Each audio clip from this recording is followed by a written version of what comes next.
El siguiente segmento tiene contenido o opinión. Muy bien, 6:27 en la mañana. Un poquito más alto, ahora sí. Me gusta escucharme. 6:27 en la mañana, créanme, para los locutores o para los que hacemos radio muchas veces es bien complicado romper la costumbre, ¿sí o no, Pato? Romper la costumbre de no estar con audífonos. Yo no puedo locutar sin audífonos. Para mí es como que me falta algo. No puedo locutar sin audífonos. Así que ya es la costumbre con la que muchos locutores nos hemos formado a lo largo del tiempo. Así que, bueno, ahí estamos. Le voy a enviar un saludo a don Manuel Rivas Coronel. En este momento estaba revisando algo del chat. Me dice, por favor, puede ayudarme con saludos a mi esposa Patricia Janet. Hoy es su cumpleaños, doña Pati. Me imagino que le dicen Pati, ¿no? Que tenga un lindo día. Feliz cumpleaños a Patricia Janet. Que su esposo, don Manuel Rivas Coronel, me la festeje como se merece. Por favor, pero después del programa. Después del programa. Sin embargo, llévele el desayuno a la cama, por favor, don Manuel. Y amplificando la señal de este espacio de noticias. Un abrazo para doña Patricia Janet, que está el día de hoy de cumpleaños.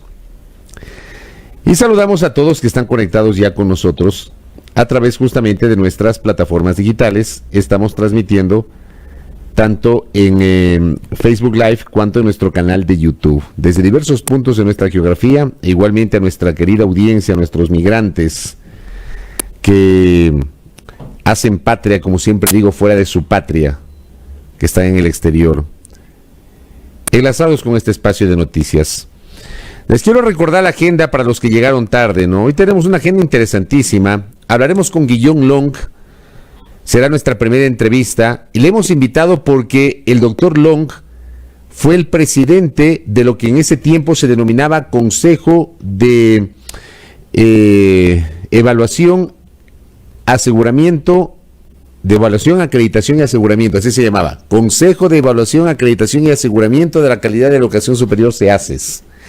Así se llamaba ese organismo que hoy se llama CASES. En ese tiempo, en 2012, se llamaba CEACES. El doctor Long lideraba esa institución, que fue la que dispuso el cierre de 14 universidades consideradas de garaje. Vamos a conversar con él porque hay una intención en la Asamblea Nacional de debatir la posible reapertura de esas universidades.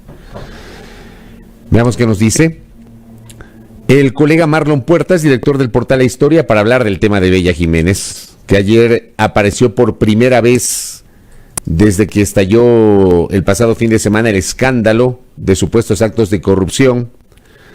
Solamente una recomendación respetuosa: no porque más levante la voz, resulta que se le escuchará con más firmeza. No es sinónimo.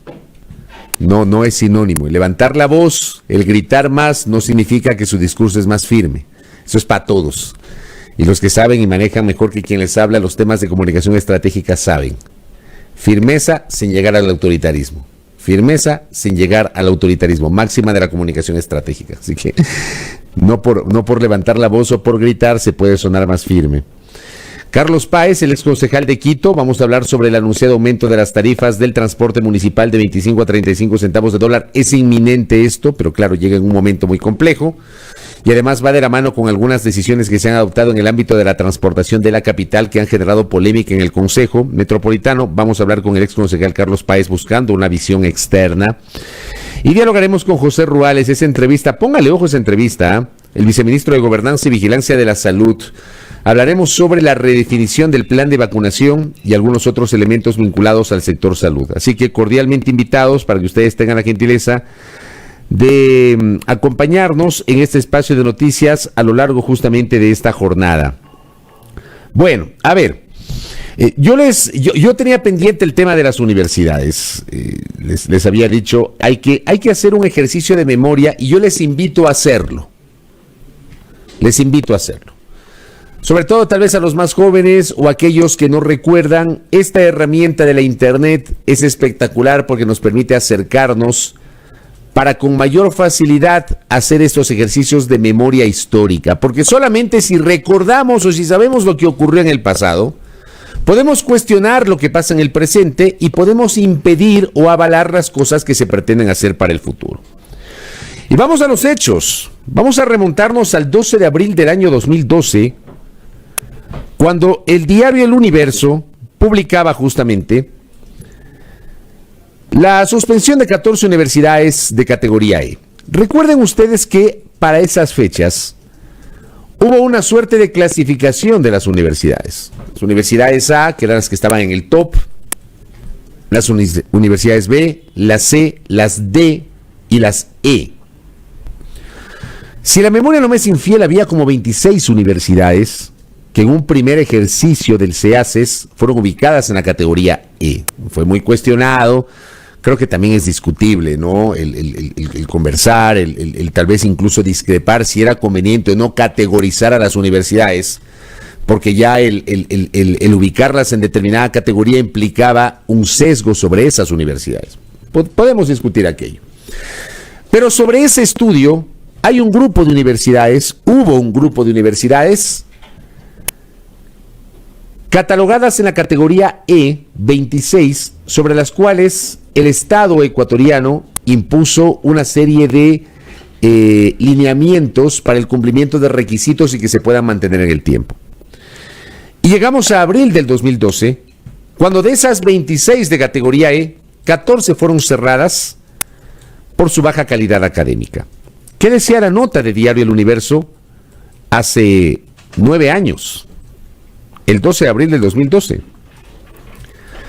14 universidades y escuelas politécnicas de las 26 instituciones que estaban en categoría E a nivel nacional fueron suspendidas desde la medianoche de ese día por la Secretaría Nacional de Educación Superior, CENESID. La información dada a conocer desde temprano fue confirmada pasadas las 10:30 de aquel día por el Consejo de Evaluación, Acreditación y Aseguramiento de la Calidad de la Educación Superior, CEACES, y la CENESID. Yo me acuerdo porque era reportero en TC y me correspondió esa mañana cubrir. Y fui a unas 3 universidades, me parece que fui a la Politécnica Javeriana, a un campus que quedaba en el sector de la Panamericana Norte, a la altura de Yambal, más o menos, entre Carcelén y Carapungo. Ahí tenían un campus. Me parece que fui a la Universidad Autónoma de Quito y, si la memoria no me es infiel, también creo que fui a la Universidad de Israel, me parece,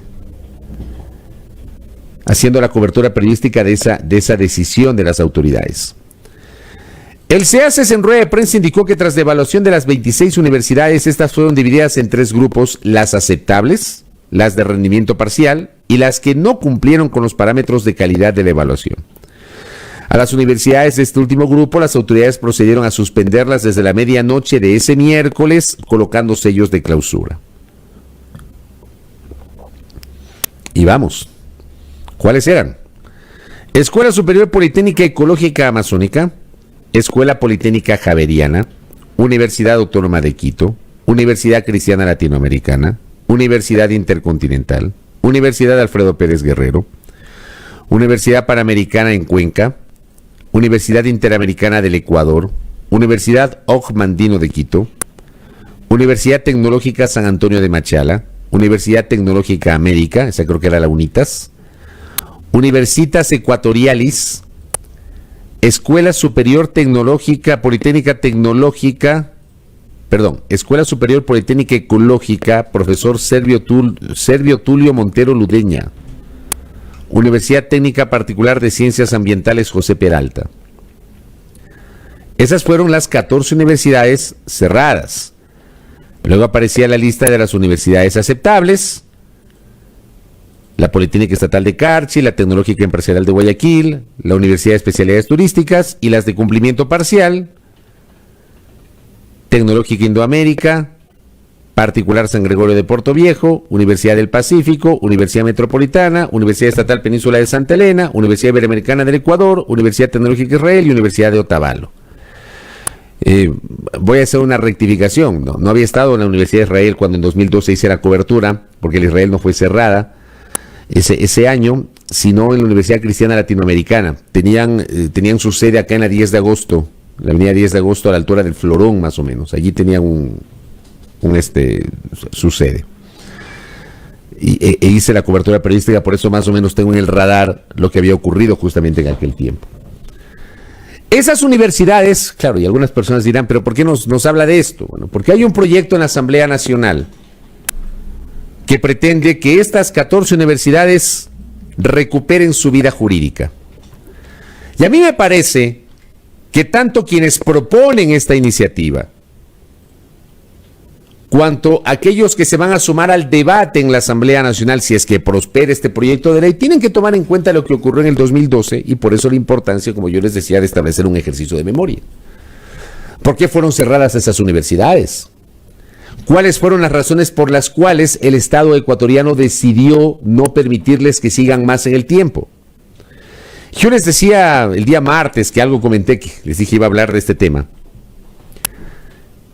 Yo recuerdo, por ejemplo, que en la Universidad Cristiana Latinoamericana, y recuerdo porque una persona muy cercana a mí iba a cursar una carrera en esa universidad. Yo soy licenciado en Ciencias de la Comunicación Social por la Universidad Nacional de Loja. ¿Quiénes hablan? Yo. Yo empecé además tarde a estudiar. Finalmente me gradué. Soy licenciado en Ciencias de la Comunicación Social por la Universidad Nacional de Loja. Yo no he escuchado nunca que haya una ingeniería en Ciencias de la Comunicación Social.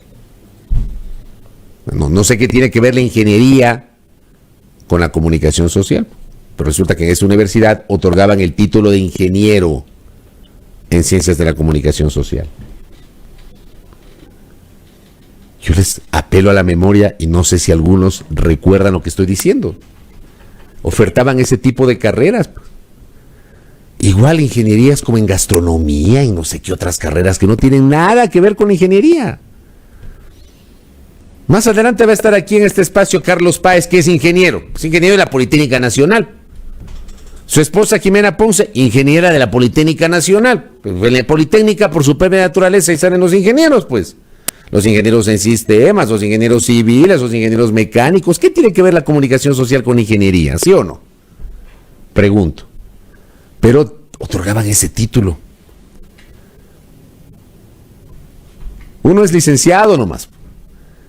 Digo, y en el ámbito de la comunicación uno puede tener especialidades, uno puede ser magíster. De hecho, quiero contarles, perdón que lo haga, yo estoy cursando una maestría en ciencias, en periodismo y gestión de la comunicación por la Universidad Católica Santiago de Guayaquil, aprovechando este contexto de la pandemia que permite justamente hacerlo de modo híbrido, de modo virtual. Digamos que hay que también encontrarle el beneficio a las complejidades de este momento. Pero no ingeniería. No me imagino un comunicador que sea ingeniero. Pero bueno, esos eran los títulos. Esos eran los títulos, ¿no?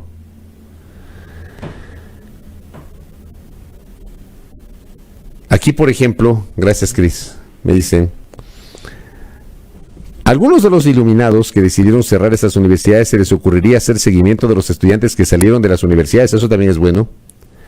Me dice, mi hermano fue uno de ellos, no pudo volver a estudiar porque decidió trabajar recién, hoy a sus 34 años volvió a estudiar. Bueno, resulta que justamente por esa decisión adoptada hace 9 años, el Estado aplicó un plan de contingencia para los 38,000 estudiantes matriculados. Yo sí conozco casos. Mi hermano, por ejemplo, estudiaba en una de estas universidades, en la Autónoma me parece, estaba ya en el último tramo de su carrera y se aplicó el plan de contingencia, revalidó conocimientos y pudo graduarse. La nota que yo decía, les contaba de abril del 2012, hablaba justamente de la situación de aquel tiempo, de los sellos de clausura, etcétera. Y claro, comenzó un plan de contingencia. Salgamos de 2012 y vamos a 2016. Diario El Comercio publicó: el proceso para acabar con las universidades de garaje empezó. Nota escrita por el por el colega Diego Puente. 8 asambleístas votaron a favor y 2 en contra del informe sobre el proyecto que intenta cerrar las universidades de mala calidad. Los legisladores confían en que la iniciativa sea aprobada por el Pleno de la Asamblea antes del receso legislativo. Bueno, esto fue en 2016 y ya se aprobó. El proyecto consta de 16 artículos, 3 disposiciones generales, una transitoria, se establecen reglas para terminar con las universidades y escuelas politécnicas que fueron suspendidas en 2012. Con este proyecto se cerrarán definitivamente 14 centros de estudio que no prestan las condiciones mínimas para garantizar la calidad, y ahí está la lista de los 14 que di lectura hace minutos. Dice que en el artículo 3 del proyecto, las instituciones de educación referidas tienen la obligación de constituir un fideicomiso mercantil de administración que estará bajo la tutela de la Corporación Financiera Nacional. Este fondo recogerá los activos y bienes de los 14 centros de estudios para destinarlos al pago de obligaciones de los ex trabajadores. No se establece en el proyecto el pago a ex directivos, ex patrocinadores o ex representantes de las universidades suspendidas. Finalmente se aprobó ese proyecto de ley de extinción. Y me escribe, gracias Claudia, qué gusto leerle a los años. Ya, me escribe una persona que conoce de estas materias, que en su momento trabajó en uno de los entes de educación superior. Me dice, sí, se hizo el seguimiento de cada uno de los casos. Si es que no estaba inscrito en la plataforma del plan de contingencia, no había forma de dar seguimiento. Me dice una querida amiga que trabajó en el sistema de educación superior durante aquel tiempo. Nahuel Mendoza dice que él es ingeniero, pero no de comunicación. Claro, es que no aplica para la comunicación e ingeniería. En esa universidad también entiendo que daban la carrera de medicina. Pero de acuerdo a lo que leí el otro día, que a propósito de un tuit que publiqué, me escribió el doctor Esteban Ortiz, académico. Él me refería que hubo estudiantes de medicina que salieron de una de estas universidades que daban la carrera de medicina, pero no tenían la menor idea y estaban en el último año de la carrera. Imagínense ustedes. Aquí tenemos universidades que han sido emblemáticas en el ámbito de la formación de los médicos, la Central, la Estatal de Guayaquil, la Universidad Católica, que han sido emblemáticas a lo largo del tiempo. Y hay otras, evidentemente, que se han sumado, ¿no? Pero con calidad. Aquí la doctora María Eugenia Molina, que no es ingeniera en comunicación, ella es aspirante a doctora en comunicación, que eso sí hay. Nos recordaba que el título de la ingeniería había también en la Autónoma de Quito, que fue clausurada por la falta de calidad académica. ¿Se acuerdan? Gracias, contertulio. ¿Se acuerdan de la Universidad Cooperativa de Colombia del Ecuador? ¿Quién se acuerda? ¿Ah? ¿Se acuerdan? ¿Te acuerdas, Silvio? La Universidad Cooperativa de Colombia del Ecuador. Esa universidad no consta en esas 14, ¿saben por qué? Porque esa universidad fue cerrada en 2008 por la Asamblea Constituyente de Montecristi. Y quiero contarles que hay algunos políticos, algunos activos y otros que ya no son políticos activos, pero están desempeñando sus cuestiones profesionales, ¿ya? Algunos que se graduaron en la Universidad Cooperativa de Colombia del Ecuador. Hay incluso referencias de matrículas irregulares en esa universidad. Perdóneme, pero yo cubrí la Constituyente de Montecristi, yo me acuerdo. En 2008 la Constituyente con un mandato cerró la Universidad Cooperativa de Colombia del Ecuador. Justamente por estas referencias. Había gente que se matriculó que nunca fue a clases y resulta que misteriosamente en poco tiempo obtuvieron un título universitario de tercer nivel. A diferencia del resto, que claro, estudiamos 4 años, 8 semestres, yo estudié 8 semestres. Yo empecé tarde a estudiar, en el 2008 empecé a estudiar y egresé en el 2012. Luego la típica, ¿no? Uno dice, bueno, voy a esperar para hacer la tesis, me demoré. Pero el 4 de abril de 2014 defendí mi tesis en la Universidad Nacional de Loja, fue un viernes en Loja. Pero hubo universidades como la Universidad Cooperativa de Colombia del Ecuador que no cumplió con esos presupuestos y varios estudiantes no estudiaron, pues 4 años. Ni presentaron una tesis, terminaron graduándose. Y son abogados algunos. Algunos son abogados, otros son comunicadores sociales. Ah, sería interesante saber qué onda con eso, ¿no? Bueno, el tema es que yo les pregunto a ustedes, ¿les parece lógico que hoy estén hablando de reabrir universidades que fueron cerradas por baja calidad académica? ¿Les parece lógico? ¿Tiene sentido eso? Cuando lo que debería ocurrir hoy lo que debería ocurrir hoy es potenciar a las actuales universidades y buscar alternativas para que la educación pública se pueda fortalecer, para crear más universidades públicas o para ver qué se hace para acoger mayores estudiantes, para apuntalar la educación tecnológica y técnica, para tratar de fomentar que los bachilleres no necesariamente busquen las carreras clásicas, como el derecho, como los administradores, como los periodistas, etcétera, sino que busquen carreras alternativas que se adapten al nuevo momento que vive la República, que vive el mundo.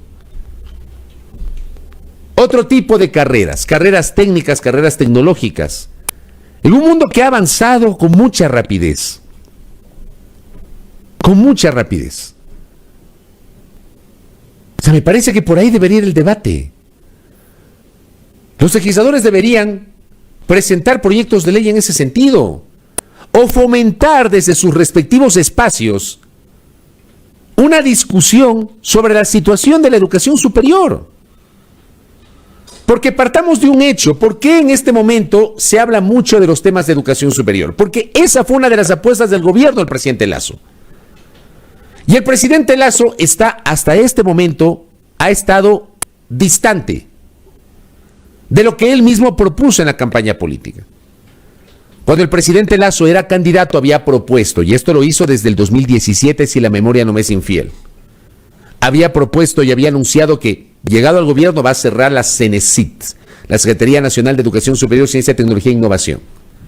Bueno, cuando el presidente Lasso ganó las elecciones, le hicieron notar que no se puede cerrar la CENESIT, porque además implicaría una reforma legal.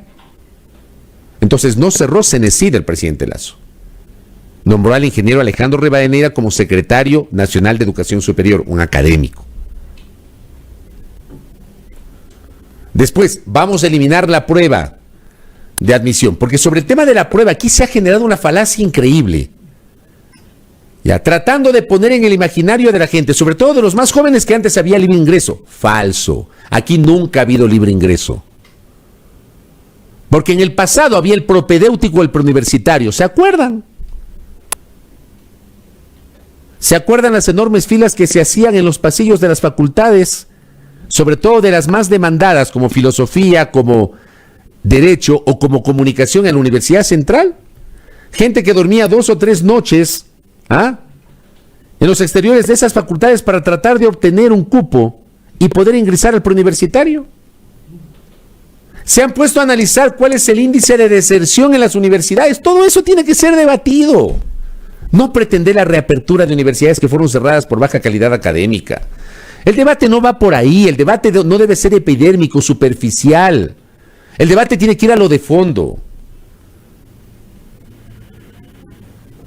Planteando que supuestamente antes había libre ingreso cuando nunca ha habido libre ingreso. Porque además, no es que la universidad pública tenía cupos ilimitados, pues. No es que todos los bachilleres antes podían ingresar a las universidades públicas. Eso es mentira.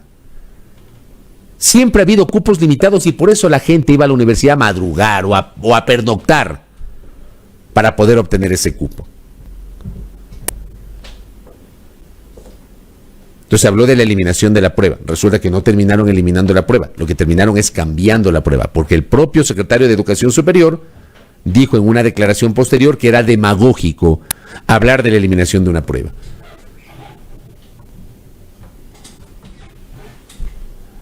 Entonces hoy tenemos la prueba Transformar.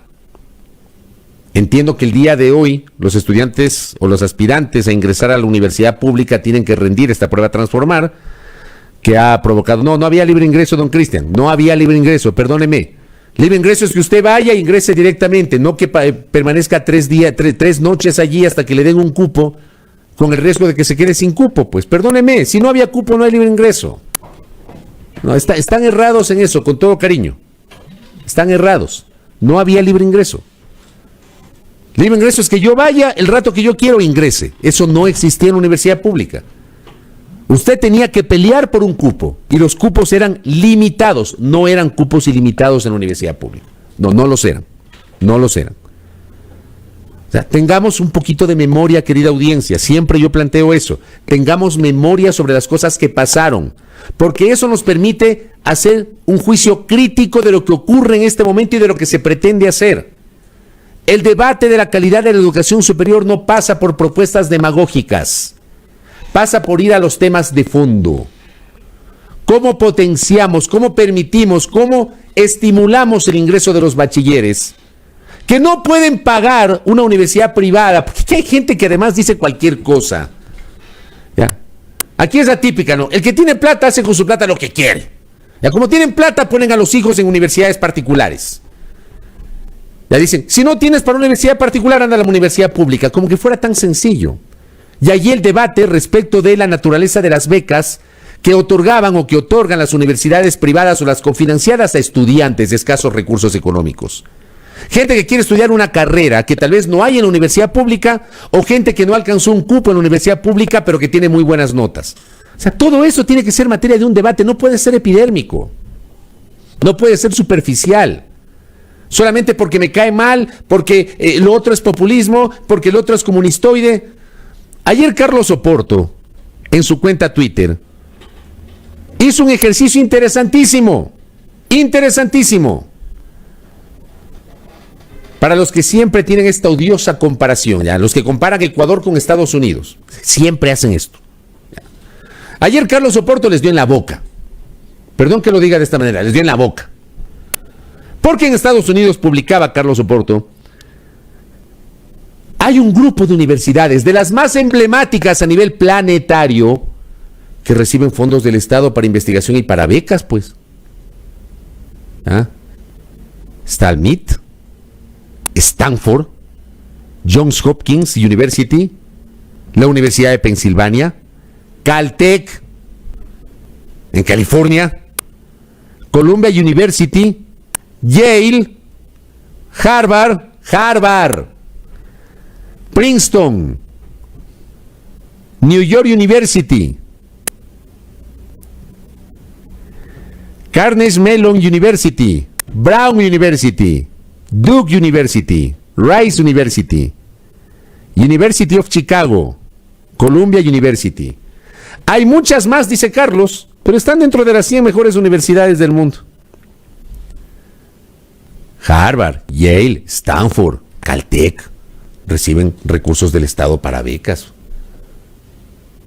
Aquí, por ejemplo, alguna gente, a propósito del tema de las becas que el Estado, digamos, de los recursos que el Estado otorgaba a ciertas universidades cofinanciadas o privadas, aquí ya se ha armado toda una discusión. ¿Cómo así el Estado tiene que dar a las universidades privadas sin por lo menos conocer estas realidades? Pues eso es lo que tenemos que debatir.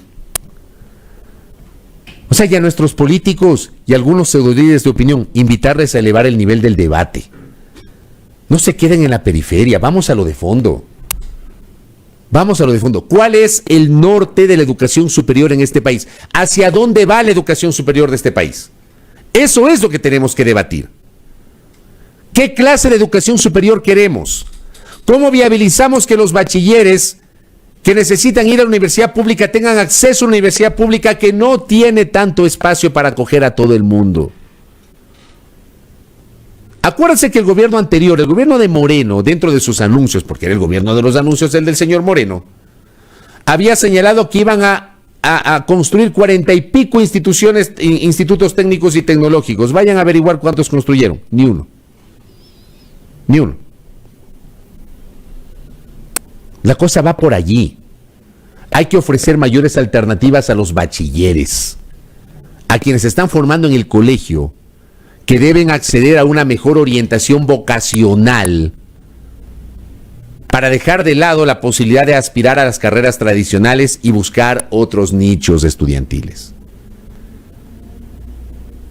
¿Qué hacemos con aquellos que no tienen recursos y que quieren estudiar? Que no tienen recursos para ir a una universidad privada y que quieren estudiar. Vamos, por ahí tiene que ser el debate. No se queden en la periferia. A nuestra clase política invitarla a que no se quede en la periferia. No seamos mediocres. Vamos a lo de fondo. ¿Y saben qué? Olvídense ya de la vieja confiable. De citar lo mismo. Asociar con un tema político. Desapasionen el debate y construyamos un mejor debate. Les propongo aquello. De esto vamos a hablar ya mismo con Guillón Long. Antes de irme, otra vez quiero recapitular el video que mostramos el día de ayer. Dele, Pato, por favor. Dele, Pato. Ruédele. Ahí está. Para quienes nos siguen de modo virtual a través del Facebook Live y de Twitter, este video que ayer lo presentamos, de esta cosa horrible, terrible, que según se ocurrió cerca de la medianoche del pasado sábado en el sector de la Plaza de Toros de Ñaquito. Horrible. La buena noticia, entre comillas, es que la Fiscalía ayer de oficio ha anunciado una investigación. Por eso les estoy mostrando otra vez este video. Tengamos memoria. Les propongo darle como sociedad un seguimiento a esto. Y públicamente le pido a la Fiscalía que mantenga informado al país sobre la evolución de esta investigación en lo que pueda informar.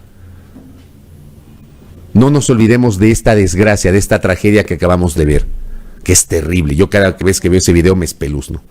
Y me alegro que la Fiscalía haya de oficio iniciado una investigación. 6:57 en la primera hora. Ya mismo, Guillón Long para seguir hablando del tema universitario. No se desconecten de nuestra señal.